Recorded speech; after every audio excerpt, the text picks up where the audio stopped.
Kwa majina naitwa Messi Chengula, balozi wa amani, pia katibu mahusiano, kamati mahusiano, shirikisho la wachimba madini Tanzania.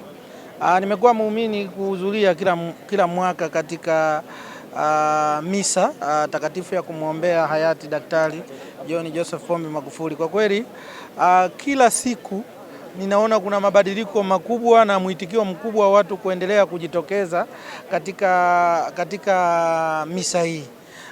Ninaamini nakoendelea baadaye inaweza kawa ni ya kitaifa.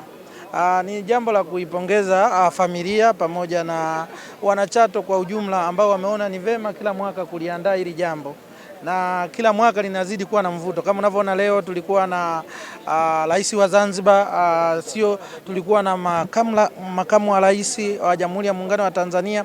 Kwa hiyo hili jambo linatuonyesha na linaonyesha kwamba kumbe ukifanya kitu kikubwa duniani, hata kama haupo, utaendelea kuenziwa.